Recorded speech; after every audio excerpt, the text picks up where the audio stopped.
Hello. Hello. ବର୍ଷା କହୁଥିଲି। ହଁ କହ। ମୁଁ କହିଲି ଆମ ମ୍ୟାଟରଟା ଆପଣ ଛିଡେଇବେ, ସିଏ କହୁଛନ୍ତି ମୋ ବାପା ଛିଡେଇବେ, ତ ମ୍ୟାଟରଟା କେତେ ଦିନ ପରେ ଛିଡେଇବେ ମତେ ସେଇଟା ଟିକେ ଜଣେଇଲେ।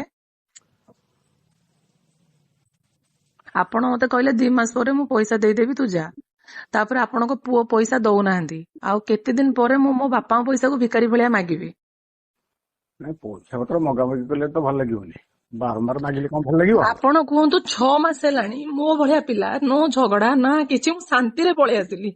ଆପଣଙ୍କ ପୁଅ ନାଁରେ କେସ୍ ଥିଲା, ମୁଁ କେସ୍ ଉଠେଇକି ପଳେଇ ଆସିଲି। ହଁ ଆଉ ହଁ ହଁ। କେତେ ଦିନ ପରେ ମତେ ମତେ ମ୍ୟାଟର ଛିଡେଇବେ? ମୁଁ ଗୋଟେ ଝିଅଟା, ମୋ ବୟସ ବି ସରୁଛି, ଆଉ କେତେ ଦିନ ଆପଣ ମତେ ଝୁଲେଇକି ରଖିବେ?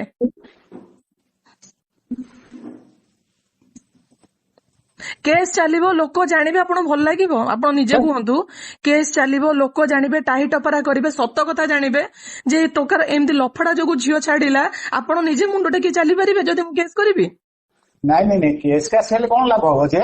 ସମସ୍ତେ ମୁଁ ତ ଲୋକ ଅଛନ୍ତି। ସାଇଲେଣ୍ଟ ରହିଲାଣି 6 ମାସ ହେଲାଣି, ମତେ ଛିଡଉନାହାନ୍ତି କଣ ପାଇଁ? କି ଛିଡେଇବ? ମତେ କହୁଛନ୍ତି ମୋ ବାପା ଆସି କଥା ହେବେ। ହଁ, ତମ ବାପାଙ୍କୁ ଡାକ, ଆମେ 2 ଜଣ ଆମେ ବସିବା। ତ କଥା ହେଲେ, କୋର୍ଟରେ ବସିଲେ, ସବୁ ମ୍ୟାଟର ଛିଡିଲା, ଆଡଭୋକେଟ ବସିଲେ, ଆପଣ ପୁଣି 2 ଜଣ ବସିକି କଣ କଥା ଛିଡେଇବେ? ଆମର ତ ଯାହା କଥା ଛିଡିବ କୋର୍ଟରେ ଛିଡିବ। ଆରେ ସେ କୋର୍ଟ ଛିଡିବନି, ଏଇ ଯୋଉ ଦବା ନବା କଥାଟା। ହଁ, ଯଦି ଆମର ପଇସା ବା ଦବା ନବା, ବାପା ବୋଉଙ୍କ ଭିତରେ ଦବା ନବା କଥା ନାହିଁ। ଆପଣ ବା ଆମ ଆଡଭୋକେଟ ସାଥିରେ କଥା ହେବେ, ସେଇଠି ଏଗ୍ରିମେଣ୍ଟ କରିବେ, କାଳେ ମୁଁ ପଇସା ନେଇ ଠକିଦେବି, କାଳେ ମୁଁ ମିଛ କହିବି, କାଳେ ମୁଁ ଫାଙ୍କି ଦେବି, କାଳେ ମୁଁ ଆପଣଙ୍କ ପୁଅକୁ ହଇରାଣ କରିବି। ସେଇଟା କୋର୍ଟ ପେପରରେ ସତ କଥା କହିବ ନା କଥାରେ କଥାରେ ସତ କଥା ବାହାରିବ? କୋର୍ଟ ହବ, ଭଦ୍ରଲୋକ ହେବେ। ବାହାଘର କଣ କୋର୍ଟ କରିଥିଲା? କୋର୍ଟ ହିଁ, ବାହାଘର କୋର୍ଟ କରିଥିଲା? ବାହାଘରର ସାର୍ଟିଫିକେଟ ଆମର କୋର୍ଟ ହିଁ କରିଥିଲା। ପ୍ରଥମ ବାହାଘରଟା ଆମର କୋର୍ଟ ହିଁ କରିଥିଲା।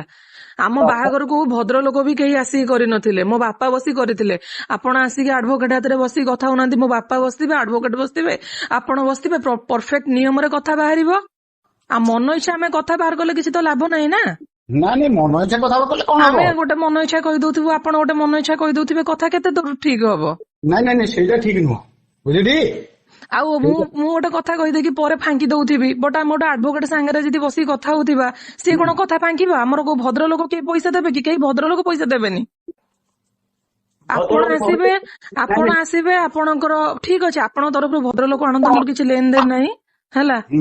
ଆଉ ମୋ ବାପା ବସିଥିବେ, ମୁଁ ବସିଥିବି, ଆପଣ ପୁଅ ବସିଥିବେ, ଆପଣ 100 ଭଦ୍ରଲୋକ ଆଣନ୍ତୁ, 200 ଭଦ୍ରଲୋକ ଆଣନ୍ତୁ, ସେଟା ଆପଣଙ୍କ ଉପରେ ଡିପେଣ୍ଡ କରେ। କାହିଁକିନା ମୋର କଥା ମୋ ବାପା ଆଉ ମୋ ଆଡଭୋକେଟ ହେବେ। ମୋର ଏଠି ଭଦ୍ରଲୋକ ଲାକିକି ଲୋକ ଲଜ୍ଜା ହବାର ନାହିଁ। ଲୋକ ସବୁ ଜାଣିବେ, ହଁ ପୁଅ ଏମିତି ଲଫଡା କରିଥିଲା, ମୋ ଗାଁ ଲୋକ ଜାଣିବେ ପୁଅ ଏମିତି ଲଫଡା କରିଥିଲା ବୋଲି ଝିଅ ଛାଡିଦେଲା। ମତେ ଲୋକ ଲଜ୍ଜା ହବାର ନାହିଁ। ମତେ ଟୋଟାଲ ଲୋକଙ୍କୁ ଜଣେଇବାର ନାହିଁ ମୋ ସ୍ୱାମୀର ଏଇ ଗୁଣ ଯୋଗୁଁ ମୁଁ ଛାଡିକି ଆସିକି ରହୁଛି। ମୋ ଜଣେଇବାର ନାହିଁ ବୋଲି ମୁଁ ଭଦ୍ରଲୋକ ଡାକୁନି।